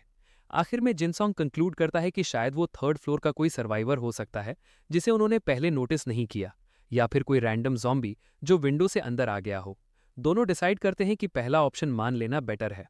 जब वो फर्स्ट फ्लोर पर पहुंचते हैं तो वो धीरे से डोर ओपन करते हैं और सामने का सीन देखकर शॉक हो जाते हैं। लॉबी में एक मैसिव ज़ॉम्बी होर्ड होता है। ये देखकर जिनसोंग समझ जाता है कि सिचुएशन उसके सोच से भी ज्यादा सीरियस है। तभी उसकी नज़र सिक्योरिटी रूम पर पड़ती है और वो सोचने लगता है कि क्या जी-सॉन्ग अभी भी वहां जिंदा होगा। जिनसोंग समझ जाता है कि सिक्योरिटी रूम वाला शायद ऑलरेडी बाहर के ज़ॉम्बीज के बारे में अवेयर होगा। वो तुरंत डोर बंद करता है और सांगा से कहता है कि इस रूट से निकलना पागलपन होगा। सांगा सजेस्ट करती है कि वो अंडरग्राउंड पार्किंग गैराज से ट्राई करें। जिनसोंग याद करता है कि लास्ट टाइम वहां कुछ ज़ॉम्बीज थे, इसलिए वो डिसाइड करता है कि पहले सिचुएशन चेक करनी होगी। जब दोनों पार्किंग गैराज पहुंचते हैं तो उन्हें ज्यादा ज़ॉम्बीज नहीं मिलते। सांगा एस्टिमेट करती है कि लगभग 10 के आसपास हैं, और जिनसोंग कहता है कि ये लॉबी से काफी बेटर सिचुएशन है। वो नोटिस करता है कि वहां बहुत सारी कार्स छोड़ी हुई हैं, जिसे वो कवर के लिए यूज कर सकते हैं। साथ ही वहां हवा नहीं चल रही होती, इसलिए उनकी स्मेल ज़ॉम्बीज तक इजीली नहीं पहुंचती। जिनसोंग उससे ऊपर लगे कॉन्वेक्स मिरर के रिफ्लेक्शन के बारे में पूछता है। सांगा पहले क्लियरली नहीं देख पाती, लेकिन एंगल एडजस्ट करके वो कंफर्म करती है कि एंट्रेंस विजिबल है जो फर्स्ट फ्लोर से कनेक्टेड है। इतनी इन्फो मिलने के बाद जिनसोंग डिसाइड करता है कि अभी के लिए वापस 7th फ्लोर जाना बेटर होगा। ऊपर पहुंचकर सांगा कहती है कि अगर कार्स यूज हो पाती तो मूवमेंट और इजी होता, लेकिन जिनसोंग एक्सप्लेन करता है कि इतनी ठंड में कार्स की बैटरी डेड हो चुकी होगी, इसलिए उन पर डिपेंड करना रिस्की है। इसलिए दोनों डिसाइड करते हैं कि वो वॉकिंग रूट ही प्लान करेंगे। कुछ टाइम बाद टेम्परेचर -35 तक गिर जाता है और उनके पास बिल्डिंग छोड़ने के लिए सिर्फ 5 घंटे बचे होते हैं। दोनों बैक टू बैक बैठकर रेस्ट करने की कोशिश करते हैं, लेकिन सांगा नोटिस करती है कि जिनसोंग सो नहीं पा रहा। वो पूछती है और जिनसोंग एडमिट करता है कि वो फर्स्ट फ्लोर वाले अपने दोस्त के बारे में सोच रहा है। सांगा सजेस्ट करती है कि वो उसे साथ ले जा सकते हैं, लेकिन जिनसोंग पहले मना करता है, क्योंकि उसे डर होता है कि वो उसे डेंजर में डाल देगा। फिर भी वो मानता है कि उसका दोस्त ट्रस्टवर्दी है। थोड़ी देर बाद वो अपना डिसीजन चेंज करता है और सांगा से पूछता है कि क्या वो उसे साथ ला सकते हैं। सांगा अग्री कर लेती है। जिनसोंग तुरंत उठकर अपने फोन से मैसेज भेजता है और अपने दोस्त को बताता है कि अगर वो बिल्डिंग से निकलना चाहता है तो फर्स्ट फ्लोर के इमरजेंसी एग्जिट पर आए। सुबह तक कोई रिप्लाई नहीं आता। थोड़ा डिसअपॉइंटेड होने के बावजूद जिनसोंग डिसाइड करता है कि शायद उसका दोस्त ऑलरेडी वहां वेट कर रहा होगा। लेकिन जब वो दोनों फर्स्ट फ्लोर पर पहुंचते हैं तो वहां कोई नहीं होता। सांगा पूछती है क्या वो थोड़ा वेट करें, लेकिन जिनसोंग डिसाइड करता है कि अब डिले करना सेफ नहीं है। दोनों सीधा पार्किंग गैराज की तरफ बढ़ते हैं। वहां पहुंचकर वो एक नया ज़ॉम्बी देखते हैं जो पहले नहीं था। जिनसोंग तुरंत सांगा को याद दिलाता है कि प्लान फॉलो करना होगा। दोनों कार्स के पीछे छुपकर धीरे धीरे मूव करते हैं। सांगा नोटिस करती है कि ज़ॉम्बीज मोस्टली एक ही जगह घूम रहे हैं, जबकि कुछ बस खड़े रहते हैं। तभी एक ज़ॉम्बी उनका रास्ता ब्लॉक कर देता है। जिनसोंग खुद आगे बढ़ता है और जमीन पर जोर से स्टॉम्प करता है ताकि उसका अटेंशन अपनी तरफ खींच सके। ज़ॉम्बी उसकी तरफ दौड़ता है, लेकिन उसके पहुंचने से पहले ही सांगा अपने स्पीयर से उसे मार देती है। क्योंकि वो उसकी टीम का पार्ट है, जिनसोंग को एक और कॉइन मिलता है। इसके बाद दोनों सेफली आगे बढ़ते हैं और आखिरकार बिल्डिंग के एग्जिट तक पहुंच जाते हैं। संगा सजेस्ट करती है कि वो लोग चोंग नाम की जगह की तरफ चलें, क्योंकि उसकी स्टेयर्स पर ज़ॉम्बीज चढ़ नहीं पाते। जब दोनों हैवी स्नोस्टॉर्म में आगे बढ़ते हैं, संगा फील करती है कि उनकी प्रोग्रेस उतनी फास्ट नहीं हो रही जितनी उसने एक्सपेक्ट की थी, लेकिन जिनसोंग उसे रीअश्योर करता है कि ये रूट अभी भी सेफेस्ट ऑप्शन है। थोड़ी देर बाद उन्हें अपनी डेस्टिनेशन दूर से दिखने लगती है, लेकिन बीच का रास्ता ज़ॉम्बीज से भरा होता है, इसलिए दोनों बहुत ध्यान से धीरे धीरे आगे बढ़ने लगते हैं। तभी अचानक तेज हवा चलने लगती है, जो सिचुएशन को और डेंजरस बना देती है। जिनसोंग रियलाइज करता है कि हवा उनकी स्मेल ज़ॉम्बीज तक ले जा सकती है। जैसे ही ऐसा होता है, आसपास के ज़ॉम्बीज उनकी सेंट पकड़ लेते हैं और सीधा उनकी तरफ दौड़ने लगते हैं। संगा पैनिक हो जाती है और पूछती है अब क्या करें। जिनसोंग तुरंत सिचुएशन एनालाइज करता है और कहता है कि चोंग जाना अब सेफ नहीं है, क्योंकि ज़ॉम्बीज गिर गिर के और ज़्यादा अट्रैक्ट हो जाएंगे। फिर वो सोचता है कि किसी बिल्डिंग में घुसना पड़ेगा, लेकिन प्रॉब्लम ये होती है कि ओपन बिल्डिंग्स ऑलरेडी ज़ॉम्बीज से भरी हैं और क्लोज्ड बिल्डिंग्स तोड़ने में नॉइज होगा जो और डेंजर क्रिएट करेगा। संगा उससे कहती है कि उन्हें तुरंत डिसीजन लेना होगा। तभी उनकी नज़र पास खड़ी एक बस पर पड़ती है। दोनों तुरंत उसकी तरफ भागते हैं और डोर खोलने की कोशिश करते हैं, लेकिन वो नहीं खुलता। संगा सजेस्ट करती है कि डोर तोड़ देते हैं, लेकिन जिनसोंग उसे 1 सेकंड रुकने को कहता है। वो अपने स्पीयर का यूज करके लेवर बनाता है और काफी स्ट्रगल के बाद डोर खोल लेता है। जैसे ही ज़ॉम्बीज पास आने लगते हैं, वो जल्दी से एंट्रेंस बंद करने की कोशिश करता है। फिर वो बस में मिली कीज से डोर्स लॉक करने की ट्राई करता है। दोनों दिल से होप कर रहे होते हैं कि ये काम करे। अगला ही मोमेंट ज़ॉम्बीज डोर तक पहुंच जाते हैं, लेकिन संगत तुरंत रिएक्ट करती है और अपने स्पीयर से एक ज़ॉम्बी को मार देती है। फिर भी और ज़ॉम्बीज एंट्रेंस पर जमने लगते हैं और सिचुएशन डेस्परेट होती जा रही होती है। तभी अचानक बस स्टार्ट हो जाती है। जिनसोंग तुरंत एक्सीलरेटर दबा देता है, जिससे संगा गिर पड़ती है। वो उससे कहता है कि टाइट होल्ड करे। बस सीधा एक बिल्डिंग की तरफ बढ़ने लगती है।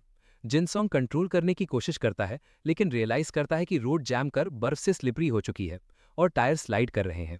वो क्रैश अवॉइड करने की कोशिश करता है, लेकिन बस बिल्डिंग से टकराकर स्क्रैप हो जाती है। बस रुक जाती है और जिनसोंग सोचता है कि कम से कम एंट्रेंस ब्लॉक हो गया है, लेकिन क्रैश की आवाज़ से और ज़ॉम्बीज अट्रैक्ट हो जाते हैं और बस को सराउंड कर लेते हैं। संगा कहती है कि उन्हें ज़ॉम्बीज को ल्योर करके डोर ले जाना होगा, लेकिन जिनसोंग पॉइंट आउट करता है कि उसके लिए किसी को बाहर जाना पड़ेगा, जो बहुत रिस्की है। वो फ्रस्ट्रेटेड हो जाता है और सोचता है कि अगर ज़ॉम्बीज और गैदर हो गए तो वो बस को उल्टा भी सकते हैं। वो ये मानने से मना करता है कि उनका एंड ऐसे होगा। तभी अचानक पास का एक ट्रैश बिन जोर से गिरता है, जिसकी आवाज़ ज़ॉम्बीज का अटेंशन अपनी तरफ खींच लेती है।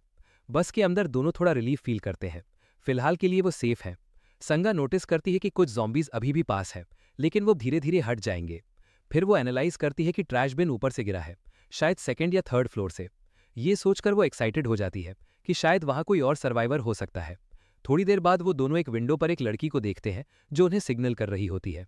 संगा नोटिस करती है कि उसके हाथ में बाइनोकुलर्स हैं। फिर वो अपने फ़ोन का यूज़ करके उस लड़की को थैंक्स बोलती है और सामने वाली सर्वाइवर उन्हें रिस्पॉन्स देती है। विंडो वाली लड़की उन्हें थम्स अप देती है। ये देखकर संगा कहती है कि इस दुनिया में अभी भी कुछ अच्छे लोग बचे हुए हैं। जिनसोंग हल्का सा स्माइल करता है और कहता है कि काश वो उन लोगों को नूडल्स दे पाता। संगा पूछती है क्या उनके पास नूडल्स नहीं है, तो वो कैजुअली एडमिट करता है कि उसने सब खुद ही खत्म कर दिए थे उससे मिलने से पहले। ये सुनकर संगा हंस पड़ती है, जैसे उसे यकीन ही नहीं होता। फिर वो कहती है कि लॉजिस्टिक्स वेयरहाउस में शायद इंस्टेंट नूडल्स मिल सकते हैं। जैसे जैसे रात होती है, ठंड और ज़्यादा बढ़ जाती है। जिनसोंग नोटिस करता है कि संगा का फेस पेल हो रहा है और वो पूछता है क्या वो ठीक है। वो ऑब्जर्व करता है कि सिर्फ ग्लास विंडोज इतनी एक्सट्रीम कोल्ड को रोक नहीं पा रही हैं। संगा कहती है कि वो ठीक है, लेकिन जिनसोंग देख लेता है कि उसके लिप्स ब्लू हो रहे हैं और वो पहले से ज़्यादा कांप रही है। वो सीरियस टोन में कहता है कि अगर उन्होंने अभी वार्म होने का कुछ नहीं किया तो उनकी मूवमेंट स्लो हो जाएगी, जो उनके लिए डेंजरस होगा।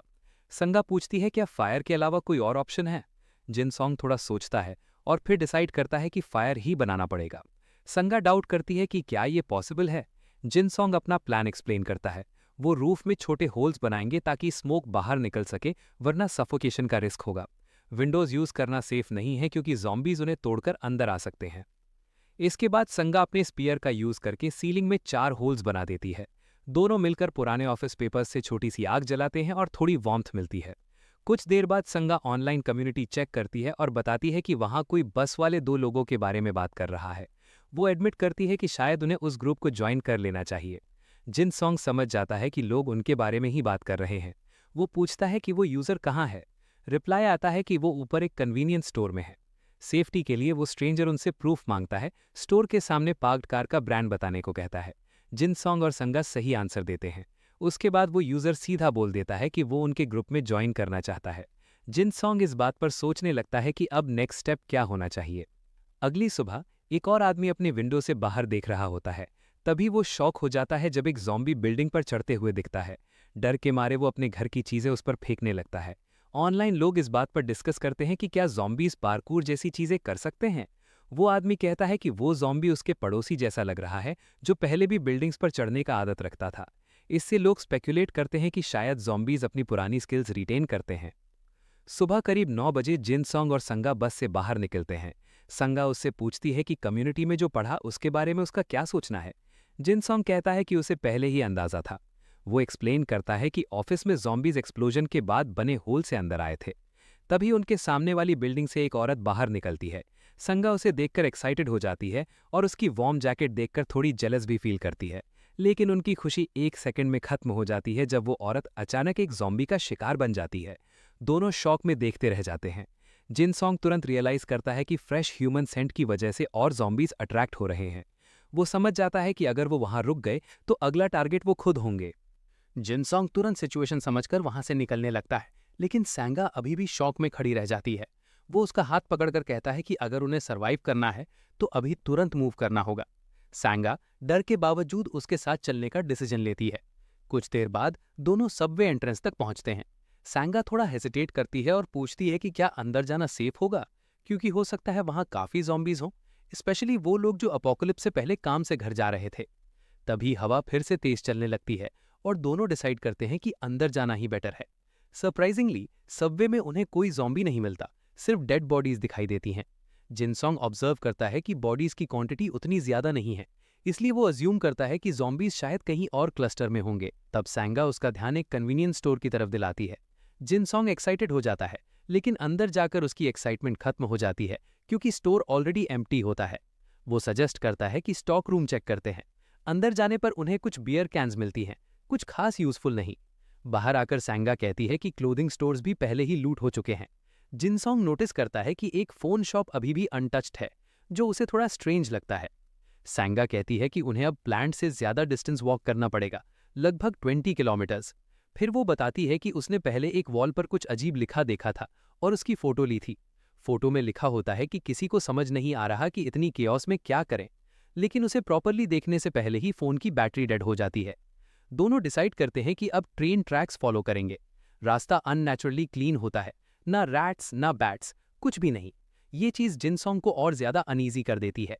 उसे सबसे ज्यादा टेंशन इस बात की होती है कि बॉडीज भी नहीं है, जो इंडिकेट करता है कि ज़ॉम्बीज शायद एक जगह गैदर हो चुके हैं। अचानक वो सैंगा को रुकने का सिग्नल देता है। वो फ्लैशलाइट से आगे चेक करता है और एक ट्रेन खड़ी लिखती है। दोनों अंदर जाकर सर्च करते हैं, लेकिन वहां भी कुछ नहीं मिलता, नॉट इवन बॉडीज। तब सैंगा को एक बॉक्स मिलता है जिसमें एक किचन नाइफ होता है।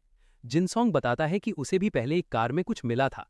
वो उसे एक स्पीकर दिखाता है और कहता है कि इससे ज़ॉम्बीज को डिस्ट्रैक्ट या ल्योर किया जा सकता है। सर्च कंप्लीट करने के बाद दोनों वापस बाहर आते हैं। तभी उन्हें आगे एक इंसान दिखता है, लेकिन वो ज़ॉम्बी होता है। जिनसोंग शॉक हो जाता है क्योंकि वो ज़ॉम्बी कम से कम 2 मीटर लंबा होता है। सैंगा उसे पहचान लेती है और बताती है कि वो पहले एक प्रोफेशनल बेसबॉल प्लेयर था। दोनों नर्वस हो जाते हैं और जिनसोंग कहता है कि उन्हें इसे अवॉइड करना चाहिए। वो धीरे धीरे मूव करने लगते हैं, लेकिन ज़ॉम्बी उनकी स्मेल पकड़ लेता है और सीधा उनकी तरफ चार्ज करता है। जिनसोंग तुरंत प्लान एक्टिवेट करता है और सैंगा को अपनी पोजीशन लेने को कहता है। वो अपना स्पीयर ज़ॉम्बी के चेस्ट में घुसा देता है। डिस्टेंस मेंटेन करते हुए सैंगा अपॉर्चुनिटी का यूज करती है और गोल्फ क्लब से उसके हेड पर अटैक करती है। इम्पैक्ट इतना स्ट्रांग होता है कि क्लब टूट जाता है। ज़ॉम्बी तुरंत उसकी तरफ मुड़ता है। जिनसोंग उसकी स्ट्रेंथ देखकर शॉक हो जाता है। ज़ॉम्बी स्पीयर को खुद से निकाल देता है और सीधा सैंगा पर अटैक करता है, लेकिन सैंगा लास्ट मोमेंट पर डॉज कर लेती है और काउंटर अटैक करते हुए ज़ॉम्बी पर दोबारा वार करती है। सांगा ब्रोकन गोल्फ क्लब के शार्प एज से ज़ॉम्बी के हेड पर जोर से वार करती है। दोनों रियलाइज करते हैं कि वो अनडेड कितना ज्यादा पावरफुल था। जिनसोंग थोड़ा गिल्टी फील करता है और कहता है कि वो उसे प्रॉपरली होल्ड नहीं कर पाया, लेकिन सांगा उसे काम करती है और बोलती है कि उस सिचुएशन में वो लोग और कुछ कर भी नहीं सकते थे। फिर सांगा सजेस्ट करती है कि जो शार्प मेटल पीस बचा है उसे स्पीयर के साथ अटैच कर देते हैं। जिनसोंग तुरंत अग्री करता है और कहता है कि इससे वेपन का डैमेज काफ़ी बढ़ जाएगा। इस तरह वो अपना स्पीयर अपग्रेड कर लेते हैं। थोड़ा रेस्ट करने के बाद जिनसोंग कहता है कि अब उन्हें फिर से मूव करना चाहिए। सांगा थोड़ी इरिटेटेड होती है और कहती है कि इतनी सारी ट्रेन्स मिलने के बाद भी उन्हें कुछ यूज़फुल नहीं मिला। जिनसोंग गैस करता है कि शायद कोई और पहले ही यहाँ सब ले गया होगा। सांगा मेंशन करती है कि वो लोग सिनिंडोंग स्टेशन के पास ही थे। तभी अचानक एक जोर का एक्सप्लोजन सुनाई देता है। दोनों को पता नहीं होता कि क्या हुआ, लेकिन जिनसोंग तुरंत डिसाइड करता है कि वो उस डायरेक्शन में नहीं जाएंगे। वो दोनों तुरंत वापस भागने लगते हैं और एक ट्रेन के अंदर छुप जाते हैं। अंदर आकर सांगा पूछती है क्या हो रहा है, लेकिन जिनसोंग उसे चुप रहने को कहता है। वो विंडो से बाहर झांककर सुनने की कोशिश करता है और उसे हैवी मूवमेंट की आवाज़ आती है। कुछ ही सेकंड्स में क्लियर हो जाता है कि एक बड़ा ज़ॉम्बी ग्रुप उनकी तरफ आ रहा है। सांगा पूछती है क्या वो फाइट करे, लेकिन जिनसोंग मना करता है और कहता है कि वो बस वेट करेंगे। ज़ॉम्बीज़ बिना रुके ट्रेन के पास से निकल जाते हैं। सांगा रिलीफ फील करती है और बैठ जाती है, लेकिन जिनसोंग उसे वार्न करता है कि अभी रिलैक्स करना सेफ नहीं है। वो सोचने लगता है कि उन्हें किस डायरेक्शन में जाना चाहिए। क्या वो उस स्टेशन की तरफ जाएं जहां ज़ॉम्बीज़ गए, या फिर ऑपोजिट डायरेक्शन में जहां एक्सप्लोजन हुआ था। सांगा पूछती है क्या वो यहीं छुपकर वेट कर सकते हैं, लेकिन जिनसोंग एक्सप्लेन करता है कि ये रिस्की है। वो कहता है कि लास्ट टाइम ज़ॉम्बीज़ सिर्फ इसलिए अंदर नहीं आए क्योंकि वो फास्ट मूव कर रहे थे, लेकिन अगर वो स्लो होते तो उनकी स्मेल पकड़ लेते। सांगा कहती है कि वो उसके डिसीजन फॉलो करेगी। दोनों डिसाइड करते हैं कि वापस पीछे की तरफ मूव करते हैं, लेकिन रास्ते में उन्हें कुछ और ज़ॉम्बीज़ मिल जाते हैं। सिचुएशन देखकर जिनसोंग डिसाइड करता है कि उन्हें ऊपर किसी सेफ जगह चढ़ना होगा। वो पहले खुद स्टेशन प्लेटफॉर्म पर चढ़ जाता है और फिर सांगा को ऊपर खींचने के लिए हाथ बढ़ाता है, लेकिन उसके हाथ स्लिपरी होते हैं और सांगा नीचे गिर जाती है, जिससे ज़ॉम्बीज़ का टेंशन उन पर आ जाता है। पैनिक में जिनसोंग उसे जल्दी चढ़ने को कहता है। सांगा दोबारा उसका हाथ पकड़ती है और इस बार वो सक्सेसफुली ऊपर आ जाती है, लेकिन एक ज़ॉम्बी उसका पैर पकड़ लेता है। सांगा तुरंत रिएक्ट करती है और अपने वेपन से उसके फेस पर अटैक करती है, उसे नीचे गिरा देती है। दोनों तुरंत वहां से निकलने का डिसीजन लेते हैं। जब वो स्टेयर्स की तरफ बढ़ते हैं, एक और ज़ॉम्बी उनका रास्ता रोक लेता है। जिनसोंग तुरंत नीचे झुकता है ताकि सांगा क्लियर शॉट ले सके और वो ज़ॉम्बी को खत्म कर देती है। आगे बढ़ते हुए उन्हें कुछ और थ्रेट्स मिलते हैं, लेकिन अब वो उन्हें ईजिली हैंडल कर लेते हैं। आखिरकार वो एक रिलेटिवली सेफ जगह तक पहुंच जाते हैं। जिनसोंग पूछता है बाहर का क्या सीन है, और सांगा कहती है कि उसे कुछ क्लियरली दिख नहीं रहा। दोनों थोड़ा रिलीफ फील करते हैं कि वो अभी तक जिंदा हैं। तभी जिनसोंग को उसके लेग का याद आता है। वो पूछता है क्या वो ठीक है। सांगा बताती है कि चेस के दौरान उसे कुछ कट लगा था। ये सोचकर वो पैनिक हो जाती है कि कहीं वो इन्फेक्टेड तो नहीं हो गई, लेकिन जिनसोंग चेक करके रिलीव होता है और कहता है कि ये सिर्फ एक स्क्रैच है, ज़ॉम्बी बाइट नहीं। ये सुनकर सांगा शांत हो जाती है। जिनसोंग उसे रीअश्योर करता है कि जिनसोंग सांगा को रीअश्योर करता है कि वो ठीक हो जाएगी, क्योंकि उसे भी पहले स्क्रैचेस लग चुके हैं और उसके साथ कुछ नहीं हुआ। ये सुनते ही सांगा इमोशनल हो जाती है और रो पड़ती है, क्योंकि उसे सच में लगा था कि उसका एंड आ गया है। थोड़ी देर बाद दोनों फर्स्ट एड किट का यूज करके वूंड डिसइंफेक्ट करते हैं। जिनसोंग कहता है कि ये उनकी किस्मत थी कि उन्हें ये किट मिल गया, वरना वो लोग पूरी जगह पहले ही सर्च कर चुके थे। वो सांगा को रेस्ट करने के लिए बोलता है, जबकि खुद आसपास कुछ यूजफुल चीजें ढूंढने लगता है। सर्च करते करते उसे एक मिस्टीरियस की मिलती है। वो खुश होता है और सोचता है कि अब कम से कम उसे सोने की जगह की टेंशन नहीं होगी। लेकिन वो समझता है कि ये वो चीज़ नहीं है जो वो एक्चुअली ढूंढ रहा था। इसलिए वो सर्च कंटिन्यू करता है और उसे एक डायरी मिलती है। डायरी के एक पेज पर उसे लॉकर का कोड मिल जाता है। ये देखकर वो तुरंत सेफ की तरफ बढ़ता है और कॉन्फिडेंटली सांगा को बताता है कि उसे पता है वो क्या कर रहा है। सांगा क्यूरियस हो जाती है और पूछती है कि उसे ये सब कैसे पता। जिनसोंग बताता है कि वो पहले सबवे में काम करता था और उसने ऑब्जर्व किया था कि लोग अक्सर अपने सिक्योरिटी कोड्स डायरी में लिख देते हैं। सांगा पूछती है कि सेफ के अंदर क्या हो सकता है। जिनसोंग एक्सप्लेन करता है कि यूजुअली वहां स्टेशन कीज होती हैं, लेकिन जो वो ढूंढ रहा है वो एक बंद बॉक्स है जो इमरजेंसीज जैसे रॉबरी या अटैक के लिए रखा जाता है। सेफ खोलने के बाद वो बॉक्स सांगा को पकड़ने के लिए देता है, लेकिन सांगा मना कर देती है, कहती है कि उसने कभी गन होल्ड नहीं की। जिनसोंग समझ जाता है और उस पर फोर्स नहीं करता। फिर वो उसे पहले मिली कीज दिखाता है। सांगा पूछती है ये किस चीज के लिए हैं, तो वो गैस करता है कि ये स्टाफ रूम की कीज हो सकती हैं। दोनों मिलकर स्टाफ रूम जाते हैं और की से डोर खोल लेते हैं। अंदर जाकर वो देखते हैं कि एक ज़ॉम्बी फ्लोर पर बैठा है, लेकिन चेक करने पर पता चलता है कि वो ऑलरेडी डेड है। कुछ देर बाद दोनों एक बेड पर लेट जाते हैं। सांगा को काफी कंफर्टेबल फील होता है और वो मजाक में कहती है कि अगर वो यहाँ से निकले तो ब्लैंकेट साथ ले जाएंगे। जिनसोंग थोड़ा सरकास्टिक टून में पूछता है क्या ये पॉसिबल है, तो सांगा कहती है कि उनका फूड ऑलरेडी कम हो रहा है, इसलिए बैग्स में स्पेस है। फिर वो उससे सोने के लिए बोलती है क्योंकि दोनों पूरा दिन भागते रहे हैं। रात के बीच में जिनसोंग उठ जाता है और सोचने लगता है कि उनका फूड डेंजरसली लो हो रहा है। वो डिसाइड करता है कि उन्हें जल्दी से वेयरहाउस पहुंचना होगा। वो विंटर क्लोथिंग किट को देखकर रियलाइज करता है कि अभी भी उन्हें ठंड से काफी स्ट्रगल करना पड़ेगा। साथ ही वो ये भी समझता है कि अंडरग्राउंड सिचुएशन धीरे धीरे वर्स हो रही है और अगर ज़रूरत पड़ी तो उन्हें सरफेस पर ट्रैवल करना पड़ेगा। अब उसके पास इतने कॉइन्स हैं कि वो अपने और सांगा के लिए क्लोथ्स बाय कर सकता है, लेकिन वो डिसाइड करता है कि अभी डिसीजन लेना जल्दी होगा। फिलहाल सब ठीक है तो वो बाद में सोचने का प्लान बनाता है। तभी उसे लगता है कि शायद वो सिस्टम से कुछ अपग्रेड भी कर सकता है। सुबह वो सांगा को जगाता है और कहता है कि उन्हें तुरंत निकलना होगा। जब वो ट्रेन ट्रैक्स पर आगे बढ़ते हैं तो उन्हें कई व्हीकल्स उल्टे हुए मिलते हैं। जिनसोंग ऑब्जर्व करता है कि ये नेचुरल नहीं लगता, शायद किसी ने जानबूझकर ऐसा किया है। सांगा सिचुएशन चेक करने के लिए एक ट्रक पर चढ़ जाती है। दूसरी साइड देखते ही वो शॉक हो जाती है, वहां बहुत बड़े नंबर में ज़ॉम्बीज होते हैं। वो तुरंत नीचे आती है और घबराकर जिनसोंग को बताती है कि सांगा जब नीचे आती है तो घबराकर बताती है कि आगे लिटरली 100 ज़ॉम्बीज़ हैं। ये सुनते ही जिनसोंग सजेस्ट करता है कि वो लोग दूसरा रास्ता ट्राई करें, लेकिन सांगा क्लियर करती है कि यही एक लाइन है जो उन्हें उनके डेस्टिनेशन तक ले जाती है। दोनों थोड़ा शांत होकर बैठकर सिचुएशन डिस्कस करते हैं। वो सरफेस से जाने का ऑप्शन भी कंसिडर करते हैं, लेकिन तुरंत समझ जाते हैं कि तेज़ हवा उनकी स्मेल ज़ॉम्बीज़ तक पहुंचा देगी, जो उन्हें इंस्टेंटली डेंजर में डाल देगा। इसलिए जिनसोंग डिसाइड करता है कि एक बार फिर से आसपास सर्च किया जाए, शायद कुछ मिस हो गया हो। जब सांगा उसे देख नहीं रही होती तब जिनसोंग सिस्टम का एक हिडन फीचर ओपन करता है, एक्सप्लोरर नाम का स्किल। ये स्किल उसे ऐसे आइटम सर्च करने देता है जो नॉर्मल शॉप में लिस्टेड नहीं होते। वो तुरंत वैक्सीन सर्च करता है लेकिन कुछ नहीं मिलता। फिर वो अलग अलग टर्म्स ट्राई करता है जैसे ज़ॉम्बी एंटीबॉडीज़ और वायरस वैक्सीन, लेकिन रिजल्ट सेम होता है, कुछ भी अवेलेबल नहीं। ये उसे फ्रस्ट्रेट करता है, लेकिन वो ये सोचकर खुद को संभाल लेता है कि कम से कम उसने ट्राई तो किया। फिर वो डिओड्रेंट सर्च करता है और इस बार रिजल्ट मिल जाता है।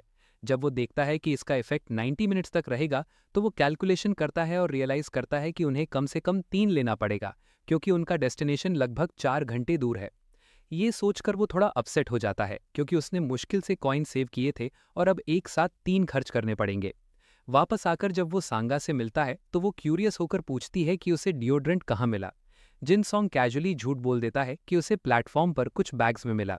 सांगा पूछती है कि क्या ये सच में उनकी स्मेल को हाइड कर पाएगा। जिनसोंग कहता है कि वर्स्ट केस सिनेरियो में वो वापस भाग सकते हैं। दोनों डिओड्रेंट यूज करते हैं और बाहर निकल पड़ते हैं। जिनसोंग उसे वार्न करता है कि पेस मेंटेन रखे, क्योंकि कभी भी डेंजर आ सकता है, और ज़्यादा टाइम नहीं लगता उन्हें एक ज़ॉम्बी मिल जाता है। दोनों थोड़ा टेंस हो जाते हैं और सोचने लगते हैं कि क्या डिओड्रेंट सच में काम करेगा। ज़ॉम्बी उनकी तरफ मुड़ता है और दोनों डिफेंसिव स्टांस ले लेते हैं, लेकिन नेक्स्ट मोमेंट ज़ॉम्बी बिना रिएक्ट किए सीधा उनके पास से निकल जाता है। ये देखकर सांगा एक्साइटेड हो जाती है और कहती है कि डिओड्रेंट सच में काम कर रहा है। जिनसोंग भी अग्री करता है और कहता है कि ये उनके लिए गेम चेंजर हो सकता है। आगे बढ़ते हुए सांगा एक गन शॉप नोटिस करती है जो बिल्कुल अनटच्ड लगती है, लेकिन जिनसोंग तुरंत मना करता है और कहता है कि अगर अंदर कोई होगा तो डेफिनेटली आर्म्ड होगा, जो और ज़्यादा रिस्की है। थोड़ी देर बाद उन्हें एक साइन दिखता है जिसमें लिखा होता है कि वो सू स्टेशन के पास हैं। जिनसोंग थोड़ा डिसअपॉइंटेड होता है, क्योंकि उसे लगा था कि वो यूई डोंग के ज़्यादा करीब पहुंच गए होंगे। डिले को देखते हुए दोनों डिसाइड करते हैं कि रात के लिए अलग अलग जगह ढूंढते हैं। सांगा को कोई ऐसी जगह नहीं मिलती जहां विंडोज सेफ हों। दूसरी तरफ जिनसोंग को सिर्फ लॉक्ड जगहें मिलती हैं, अंदर ज़ॉम्बीज़ के साथ। कुछ देर बाद दोनों वापस मिलते हैं और एक्सेप्ट करते हैं कि उन्हें रहने के लिए कोई सेफ जगह नहीं मिली। जिनसोंग कहता है कि उन्हें ऐसी जगह चाहिए जो कम्प्लीटली ज़ॉम्बी फ्री हो और साथ ही प्रॉपरली सील्ड भी हो। तभी उनकी नज़र एक कैफ़े के डोर पर पड़ती है। दोनों डिसाइड करते हैं कि इसे चेक करते हैं। सांगा ऑब्जर्व करती है कि एरिया काफ़ी ब्राइट है और वहाँ कोई ज़ॉम्बीज़ भी नहीं दिख रहे। वो डोर खोलने की कोशिश करती है, लेकिन वो लॉक्ड होता है। वो पूछती है कि क्या डोर तोड़ देना चाहिए, लेकिन जिनसोंग मना करता है, क्योंकि ग्लास डोर तोड़ने से आवाज़ होगी और ज़ॉम्बीज़ अट्रैक्ट हो सकते हैं। वो थोड़ा साइड होता है और कहता है कि शायद कोई और तरीका हो। फिर वो वॉल के एक छोटे से होल में हाथ डालता है और अंदर से एक की निकाल लेता है।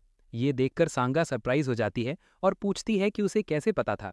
जिनसोंग एक्सप्लेन करता है कि कैफ़ेज यूजुअली लेट तक ओपन रहते हैं, इसलिए इमरजेंसी कीज़ आसपास हिडन होती हैं। जिनसोंग संगा को समझाता है कि कैफेज में ओपनिंग और क्लोजिंग शिफ्ट्स के चक्कर में कीज फ्रीक्वेंटली हैंडओवर होती रहती हैं, इसलिए लोग यूजुअली एक स्पेयर की पास ही छुपा देते हैं। अंदर जाकर दोनों को काफ़ी सारे फ्लावर के बैग्स मिलते हैं। संगा पूछती है कि इनका क्या करें, लेकिन जिनसोंग सीधा कहता है कि उन्हें छोड़ देना चाहिए, क्योंकि वो इतने हैवी हैं कि कैरी करना पॉसिबल नहीं। फिर वो एस्टिमेट करता है कि अगर सब ठीक रहा तो वो लोग नेक्स्ट डे वेयर हाउस तक पहुंच सकते हैं। ये सुनकर संगा थोड़ी वरिड हो जाती है और पूछती है कि क्या वहां भी गन शॉप की तरह लोग पहले से हो सकते हैं। जिन सॉन्ग ऑनेस्टली कहता है कि चांसेस काफ़ी हाई हैं। इस पर संगा सजेस्ट करती है कि उन्हें एक कोड सिस्टम बनाना चाहिए ताकि अगर कोई डेंजर हो तो बिना डायरेक्टली बोले सिग्नल दिया जा सके। वो डिसाइड करते हैं कि अगर गन मिले तो वो नॉर्मल कैजुअल टोन में बात करेंगे और अगर मीली वेपन मिले तो एक्स्ट्रा पोलाइटली बात करेंगे। इस तरह उनकी बातें किसी को सस्पिशियस नहीं लगेंगी और नॉर्मल कॉन्वर्सेशन जैसी ही सुनाई देंगी। तभी अचानक लाइटनिंग होती है और दोनों शॉक हो जाते हैं क्योंकि स्नोफॉल के बीच लाइटनिंग देखना अनयूजुअल होता है। जिन सॉन्ग प्रिडिक्ट करता है कि स्नोफॉल और बढ़ेगी जो नेक्स्ट डे मूवमेंट को और मुश्किल बना देगी। इसके बाद संगा रेस्ट करने का डिसीजन लेती है। कुछ देर बाद जिन सॉन्ग की आंख एक अजीब आवाज से खुलती है। जब वो बाहर देखता है तो उसे एक आदमी मोटरसाइकिल पर राइड करता हुआ दिखाई देता है। वो कंफ्यूज हो जाता है कि इतनी रात को कोई बाहर क्यों घूम रहा है। जब उसे लगता है कि बाइकर वेयरहाउस की डायरेक्शन में जा रहा है तो वो बिलीव नहीं कर पाता कि कोई इतना रिस्की मूव करेगा। तभी अचानक एक बड़ा ज़ॉम्बी होड वहां आ जाता है।